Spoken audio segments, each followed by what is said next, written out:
Why is the moon so lonely? Hi everyone, welcome to Priority Holder, and today we'll be playing Red-Green Ponza in the Timeless format. Now Ponza is a classic magic archetype that aims to disrupt the opponent's mana through, in this case, Blood Moon, which knocks out non-basics, and Stone Rain, which can blow up any land. Now Stone Rain actually helps pretty well in the Blood Moon plan, because if the opponent manages to fetch any basics into play, you can blow them up with Stone Rain and like, truly lock them out. And we have a ton of 1 mana acceleration in Utopia Sprawl, Birds of Paradise, and Ragavan to try and get as many turn 2 Blood Moons and Stone Rains as possible. And then with that ramp, we can also accelerate out powerful Planeswalkers like Minsc and Boo and Chandra, Torch of Defiance. We have some utility stuff like FOMO, which can help us pitch our situational cards like dead ramp pieces or extra Blood Moons to draw more action, and Fury needs no introduction. So let's knock out some lands. This is a pretty great hand. We have potential turn 2 Blood Moon off our turn 1 Ragavan if it survives and secures a hit. We'll have to see what happens though. So the opponent is contemplating something with their hand. But our hand looks great, Ragavan into Blood Moon potentially. Well, at least it used to look great, so Grief's going to shred it to some extent. Now, they don't have the untapped source, so this isn't like an undying effect to scam us right now. We'll have to see if they like slam a black source and reanimate to complete the scam. Okay, so at least it's a tapped black source. But they took our Ragavan, so our hand just got substantially weaker. Alright, we did find our basic force, which is important if we're going to Blood Moon at some point, so we'll play the Stomping Ground. Now we're just going to slam FOMO if we get a chance. Alright, so opponent cracks their fetch. Thing is, what do we pitch to FOMO though? Because honestly, we want every other card in our hand. Let's see what we draw. Alright, not great sign. Dark Ritual. And see what their follow-up is. Hardcast Grief. Okay. So they're going to steal something else from us. Now note that the fetch they played couldn't get a swamp. And so we can still possibly get them with the Blood Moon here.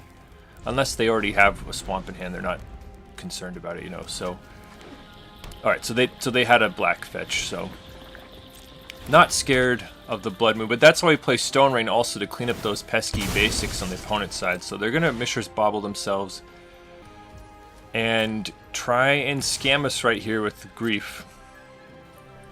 Now I could have tried to hide some information by holding our fetch in hand, but I think it's valuable that we don't have a turn 2 play just to get that Surveil land we pack.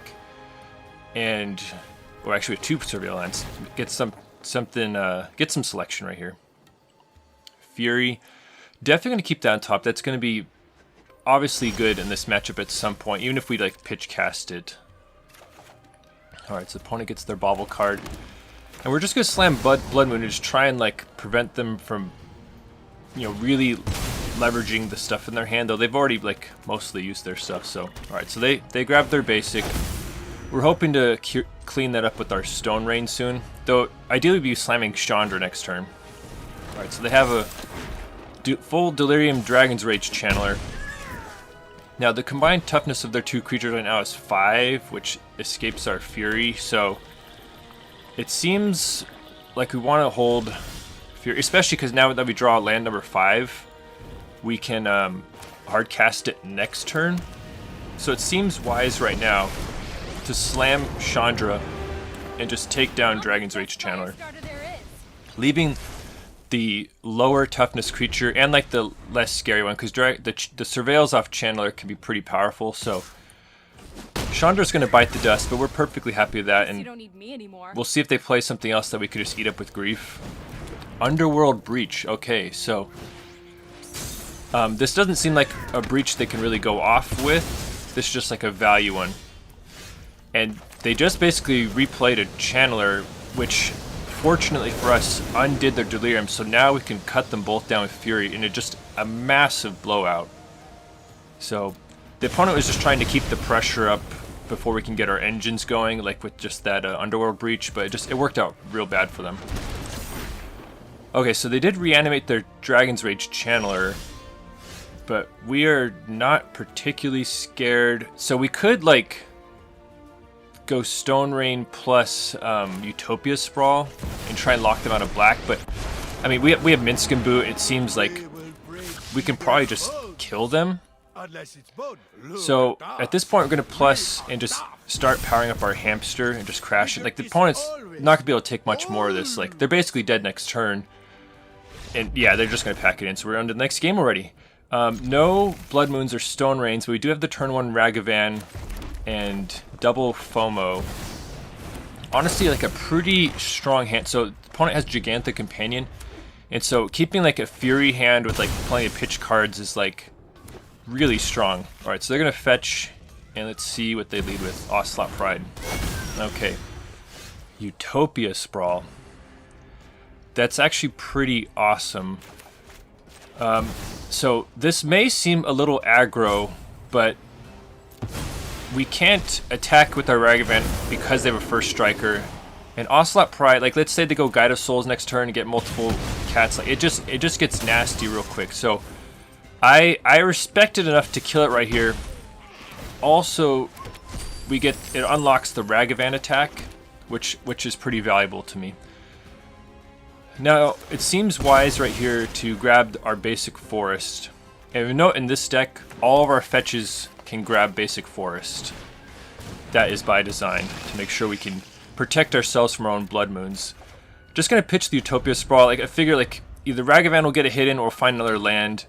And we have double Planeswalker, so... Alright, so opponent plays Amped Raptor. Hopefully it's nothing too nasty. Alright, into Guide of Souls. We're pretty okay at that. Alright, we did find a land. That is really nice. So, Minsc and Boot seems like we should save it. Especially because if Chandra survives, she can provide mana to cast Minsc and Boot later on. Because we're going to use a treasure up to get a Planeswalker on board. And yeah, it just seems like slamming Chandra, killing the Amped Raptor, and sending in probably just with Ragavan is what, because either it trades with the Guide of Souls, which is awesome, or it gets a hit, makes a treasure, and so the opponent is falling massively behind here. And yeah, they've already seen enough, so happily move on to the next one. Just cranking out the wins right here. Now I snap off this hand because I'm like, oh yeah, like turn 2 Blood Moon.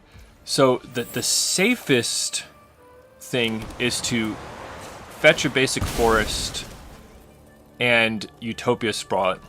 The reason we're getting a basic one is because the Blood Moon will make the Utopia Sprawl fall off if it's on like a Stomping Ground. I'm never sure what to name on these, like green or red. Like we don't have that many green cards, but we will have plenty of red mana once a Blood Moon's in play. Now this is the problem, and this is a savvy move from the opponent right here. Basic Forest and Utopia Sprawl is like a huge tell for like a Blood Moon deck. Not necessarily, but the opponent purposely fetches out a basic Plains right here. And already I'm like, dang it, like, okay, the Blood Moon's not nearly as good now. And once again, that's just like a great read from the opponent. Just seeing the cards we played and knowing that they should fetch a basic. So we're gonna probably just slam Blood Moon anyway, but it makes, it's just not nearly as good when the opponent has sniffed it out already. So that's the argument for leading with Birds of Paradise, or Ragavan or something. It's just not as telegraphed. It might have been able to catch them by surprise, but Nightmare Scenario, they got a Johnny into play, and Ocelot Pride's already going off. So they have like a ton of power and toughness, and we just have sort of an anemic hand right now, just double Birds and Ragavan, and aren't even slowing down their mana, so not feeling great about that. Gonna keep the Boseiju in hand, but it is a non-bow with Blood Moon, because if you do channel the Boseiju, like they can grab a basic. Yeah, and so here's the Static Prison. And they don't even care about Blood Moon. Honestly, they might even play Blood Moon. Like I've seen some energy decks rock it, so yeah, they just grab the Ragavan and send in with a bunch of stuff. So we're gonna take a huge hit right here, and they're gonna make another cat. Drawing a land is less than ideal. We do have like a sneaky little play of like, if they attack with stuff, we can blow up the Static Prison, and then, like for example, if they attack with the Johnny, we could trade it with the Ragavan, potentially.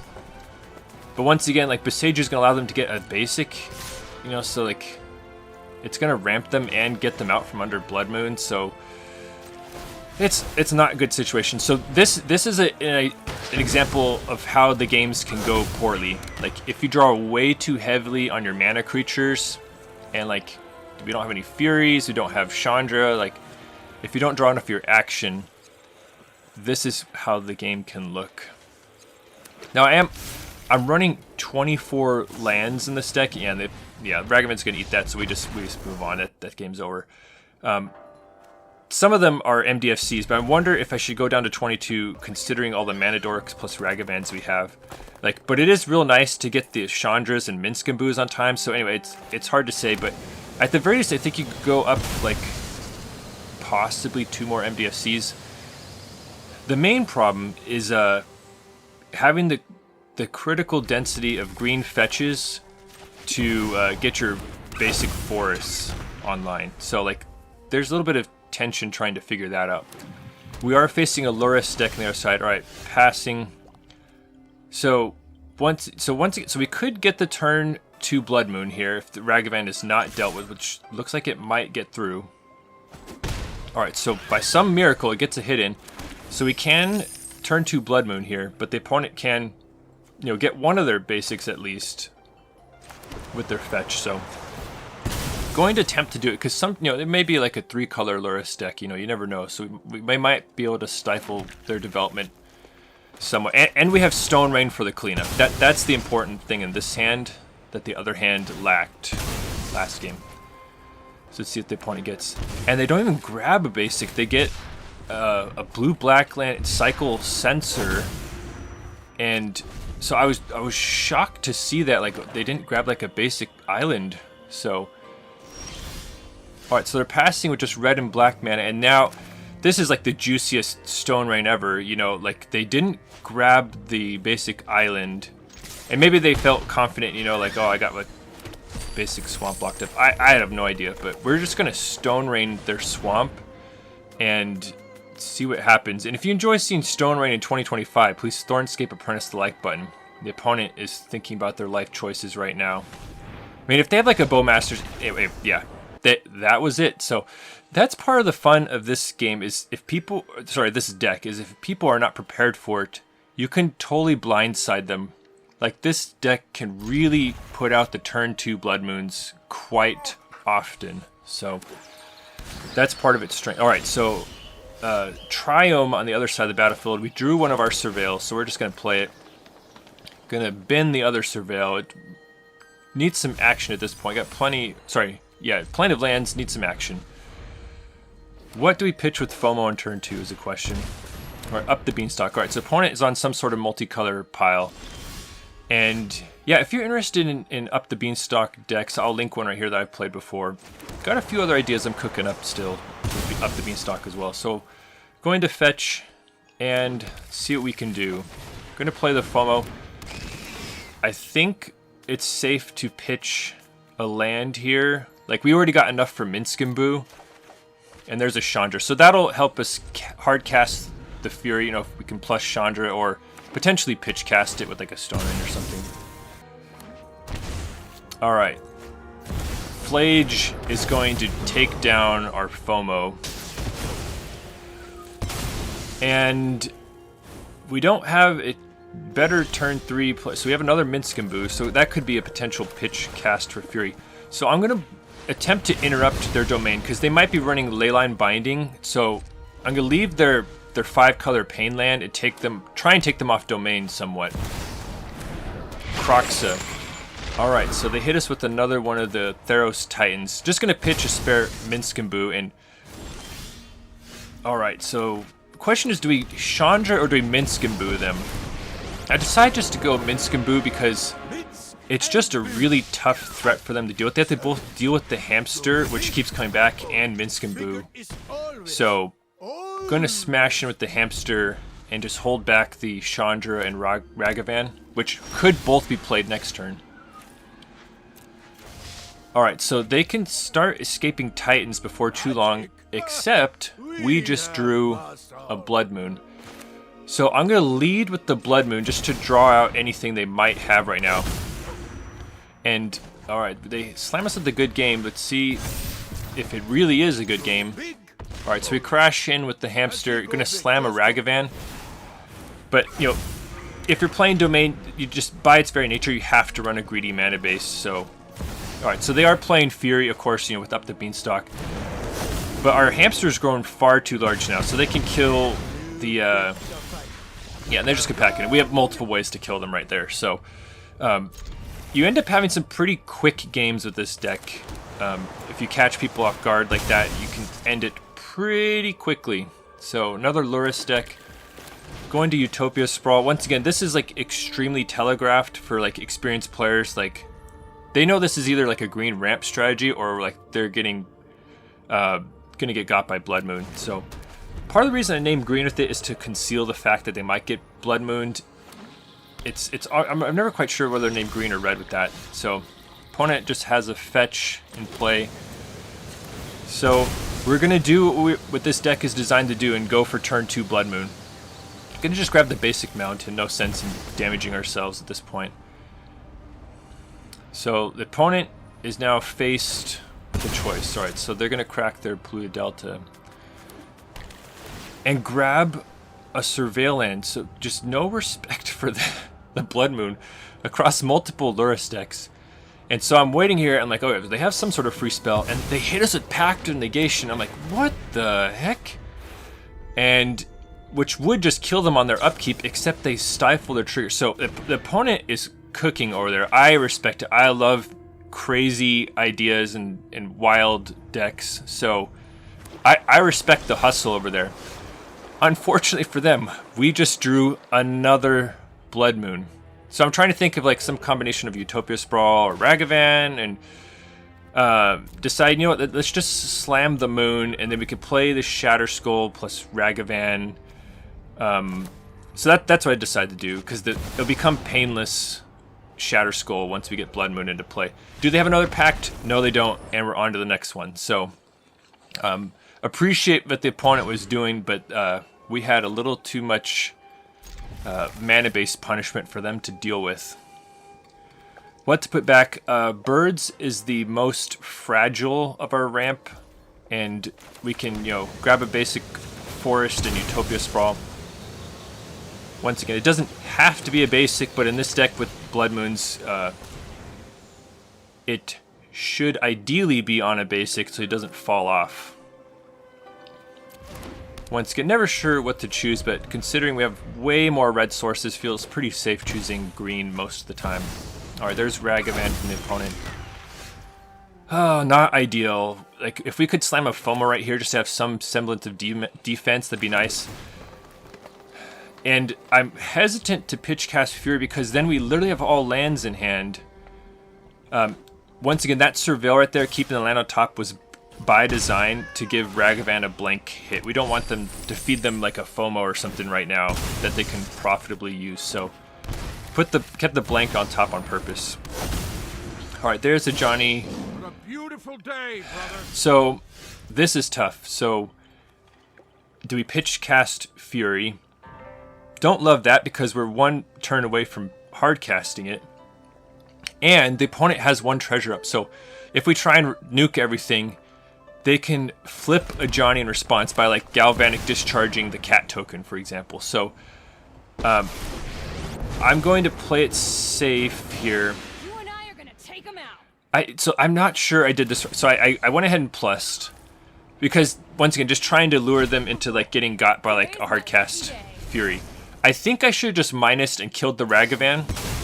So they did have a way to flip a Johnny instant speed. So they're just gonna ding the Chandra. That doesn't seem necessary because they could have. Okay, I guess that they want the Ragavan trigger. Yeah, Lightning Bolt helps right there. So I think I should have just minused Chandra on the Ragavan, left a Johnny and the cat for another window to try and get them with Fury. So yeah, so they are going to induce their own Ajani flip right here. So they're bolting the cat token, and that's why I was so scared to hunt down Ajani with the Chandra. But I think I should have aimed for the Ragavan. So Ajani, you know, Ajani's never a good sign, but at the very least we can hardcast Fury right here and take down the Ajani and Ragavan. So we have that going for us, and then we'll have Shatterskull for some cleanup after the fact. Now note the opponent has been missing land drops, so they presumably have like a ton of action right now. We're sort of in the opposite zone right now, sort of flooding out. So we're going to play Fury and, you know, obviously go for a Johnny and the Ragavan. And like I said, I think it would have been better back then to Chandra minus on the Ragavan. So they're just going to Swords the Fury. And we take down 2 of their nasty threats, but we really need some action right here. I think there's one more Surveil on the deck, which is likely what we're going to use for the Verdant Catacombs. And unfortunately, the opponent has another Ragavan that they dash in. And they steal a Chandra, which fortunately they can't cast. But Ragavan is safe from our sorcery speed Shatterskull, which is super annoying, and then we have draw a bird. So as we cast our stuff right here, let me know in the comments. So the card Chrome Mox is coming around the corner in Aether Drift, and I'm so curious about what you think its impact is going to be in Timeless. I actually think it's going to be like earth-shatteringly good and like cause like, you know, basically like ripples across the format. I'm worried a lot of my current deck ideas will become obsolete because of it, because how good it is in combo and decks that can recoup the card advantage. So yeah, let me know. I have a lot of thoughts about Chrome Mox, and for those coming to this video from the future, you already know how it shakes out. Does it get restricted in the future? Does it stay a part of the format? Who knows? But let me know in the comments what you think. Meanwhile, things keep getting worse. There's an Ocelot Pride. The Ragavan is still tucked away safely in their hand. We have a Surveil land to try and like desperately find some action. So Fury is like our best option. Birds of Paradise sucks right here. And this is the downside of running all this sort of acceleration like Utopia Sprawls and Birds, is that you draw them when they're not good. You draw them in the late game. So they're amazing on turn 1 when you're like Stone Raining and Blood Mooning. But they're really lame in the late game. So like there is a balance to be struck. Now you may be wondering why I'm running Birds instead of Deathrite Shamans. I figured Deathrite Shamans would be way more inconsistent with mana, considering I'd be shutting down fetches, ideally turn 2 with Blood Moons a lot. That was my rationale. I wanted to be able to keep using them. And also for Deathrite Shaman decks, like you'd ideally want some black mana, right, to activate it. So then do you play like a basic swamp also? Anyway, it complicates your mana base, and I was worried about inconsistent mana production with fetches being shut off. But I could see that being completely wrong, because let's say in this matchup we had Deathrite Shamans instead of Birds of Paradise, we'd be feeling a lot better. Being able to trade with the Ragavan and like gain some life like would be so much better. Now, fortunately, we drew some action. Minsc and Boo, it's going to be great. We can grow a hamster that can stare menacingly at a Ragavan. So, going to beef up the hamster and not attack, because we're at 6 life. Like, Ragavan is really close to just getting us right here. So, just going to hold back with the hamster. And opponent's just going to hard cast the Ragavan and Swords the hamster, which is not great. Interestingly, they did not dash, though we did gain some life at that point. So we're going to make a new hamster. We're going... Yeah, they might be realizing they should have dashed Ragavan. So we're faced with a choice here. Do we start stacking up a bigger hamster, which we've already seen they have swords, and presumably they have static prisons and stuff. Do we power up another hamster, or do we just take out Ragavan with Minsc and Boo's minus right here? And I wanted to let their mana pool empty. So this is where I think about, like, you know, oh, it'd be so nice just to empty the board and then have Minsc and Boo, and we would draw like 1 card off the hamster. And so I decided to go for it. Like, okay, I'm going to toss the hamster at Ragavan. Of course, we just draw a land. And I'm like, okay, but the thing is, the opponent has so much action in hand. I think I should have just sat behind, just beefed up the hamster, because this is the nightmare scenario. The opponent has another Ragavan, which sort of makes sense. Like, they had a bunch of cards in hand, they're just sort of legend flooded. And so this is the nightmare scenario, is that Ragavan is going to take down our Minsc and Boo. Our lone piece of action we draw on across I don't know how many turns. And this is the classic thing that happens in Magic is screw versus flood. You know, the opponent is on 3 lands. We're on 6 lands plus multiple mana dorks and stuff. And we draw another land. Like we just, you know, anything there would have been, I guess like a Blood Moon would have not been amazing. So I think the whole game basically hinged on that Minsc and Boo play. And maybe they have like a swords, and maybe it didn't really matter, but keeping Minsc and Boo's loyalty high and just being able to keep making more and more hamsters for them to deal with, I think that was the way to go. And that by doing what I did, I opened the gates for them to start beating us down again. So, and the opponent finds a Lightning Helix off the Amped Raptor. Take some extra damage off the amulet, and it's looking pretty grim for us right now. I'm gonna do some slight deck thinning right here, but it's looking pretty bleak. And yeah, Birds of Paradise is not gonna cut it, so we'll pack it in. So that was a tough one. I think it was winnable, but that's one of those games makes me wonder if I should cut a couple more lands, especially considering how many mana dorks we have, and possibly trade the birds for Deathrite Shamans. Alright. Well, we have a turn 2 Stone Rain potentially, so going to fetch our basic forest, play a Birds of Paradise. And the other thing is that Birds is also vulnerable to Orcish Bowmasters, so I don't know. Like I said, I told you the reason I was playing Birds. It may not be correct, but that was just my thoughts. Our opponent's just going to cut down. You know, the classic Bolt the Bird.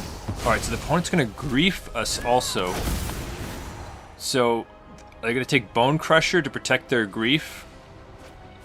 Yeah, so they take the Bonecrusher, and it looks like they have a means of scamming it right here. Alright, so they have a Not Dead after all.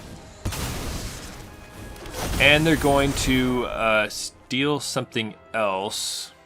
Chandra. Makes sense. Now, I've played a lot of scam decks in the past. I'll link one right here. And I personally love Malakir Rebirth. Like, I really value being able to put it in as a land. Like, Not Dead After All is sort of all or nothing, in my opinion. The life loss on Not Dead After All, it can be sort of tough in some situations. Like, that is a thing. Alright, they're going to Thought Seize our Stone Rain. So we just got birds and lands right now.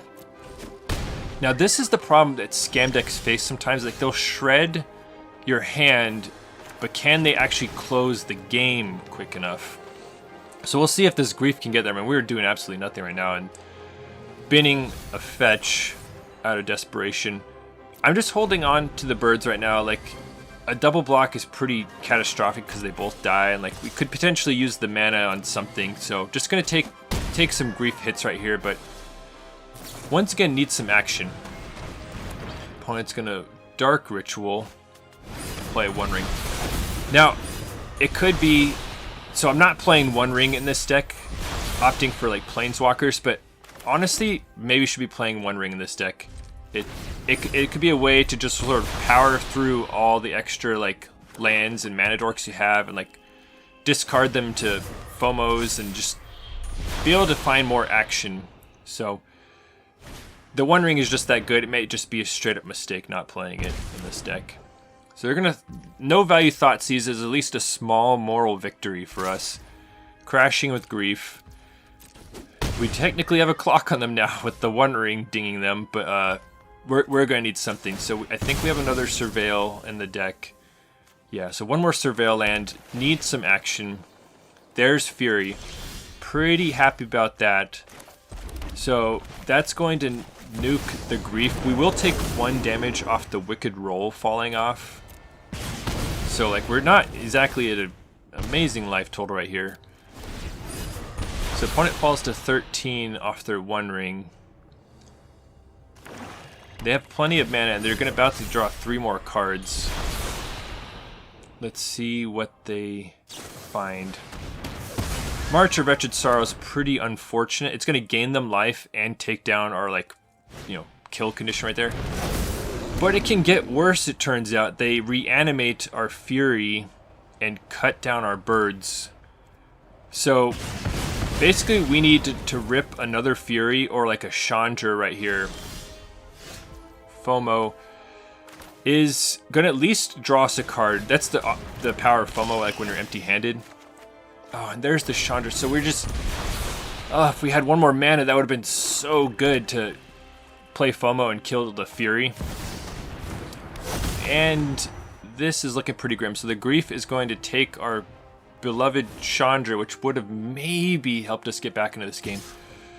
The thing is, their life total is deceptive. We have to block here, but it's looking grim. Like, even if we rip a Fury right here, it can't kill both of their creatures, and Grief can just sort of cruise in with its menace. Not to mention, like, their low life total is sort of deceptive because they can just crank out a March of Wretched Sorrow. So the opponent's going to Dark Ritual, and I think they do it by mistake. They're just going to pass. And the thing is that they're miles ahead of us here. Now, there is a world where we, like, you know, get Ragavan through and, like, find a Fury, and, you know, it's... Anyway, the opponent sees through that, and yeah, we're just going to concede that one. Move on to the next game. Potential turn 2 Blood Moon alert. We have Ragavan. It's against the Lurrus deck, which tends to pack a lot of interaction, though, so we'll have to see. Opponent has their own Ragavan, so we're going to... So we have a Fury. Here's the question, though. Do we use Fury? And Ragavan is such a snowball-y card that I think it's worth it in this instance, especially when we want our own Ragavan to connect eventually, to Fury the opposing Ragavan. So this may seem sort of extreme, but I just respect Ragavan that much. I know what it's capable of. Like, we don't want them getting that extra mana and slamming a bunch of stuff. Like, so we're gonna take down their Ragavan. All right, so there's an Ocelot Pride, and they have a Surveil land. So the opponent knows we're running Blood Moons because we pitched one into Fury. So this is not a Blood Moon turn, though, because we got to take care of that Ocelot Pride. Now, fortunately for us, we have a Bonecrusher Giant, so we just have a clean answer to it, and can then crash in with the Ragavan. See if we can rip a Guide of Souls or something off their deck. All right, so it isn't a Johnny, which we might end up using if the... Oh no, I guess it just lasts for one turn with Ragavan. Goblin Bombardment. And... Alright, Ragavan is going to eat a Galvanic Discharge. So any Ajani for the opponent is going to be pretty bad. So they do have one basic Plains. The problem for them is that Lurrus requires 2 white sources, so it seems like the perfect time to slam a Blood Moon. I'm gonna grab another basic forest just to like be completely set on green sources.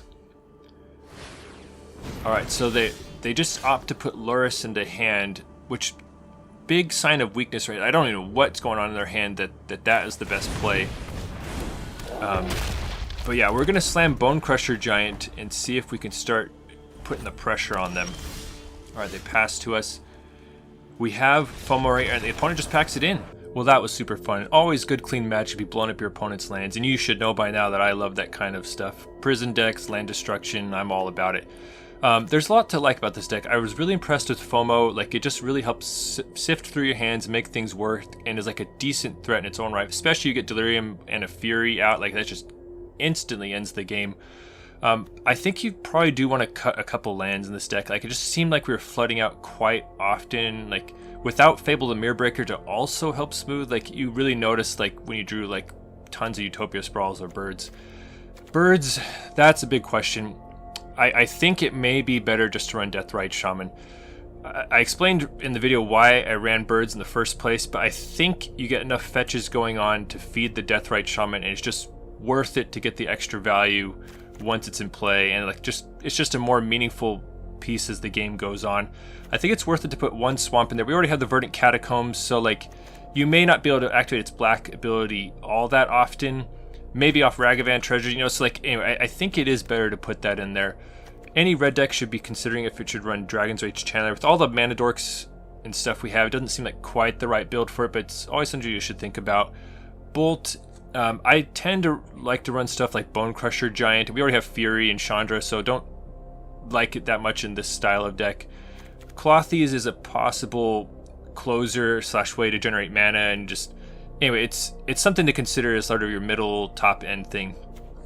Karn the Great Creator is a possible like planeswalker to ramp into, and could be potentially really powerful, especially because you can pull out like awesome red artifacts like Chainsaw. So like there's some cool things you could do with Karn.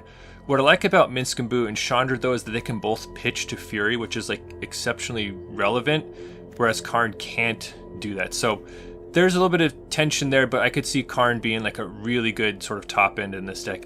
And of course the One Ring, that could help us in those games we're sort of flooding out by helping us keep drawing more action. So there's a lot to consider about sort of the top end, but I like what this deck has going on. Thanks for watching the video. I hope you enjoyed it. And if you want to see even more nonsense, please consider subscribing. And if you're already subscribed, thank you for your support. Your engagement with the channel helps me know what the people want. Thank you.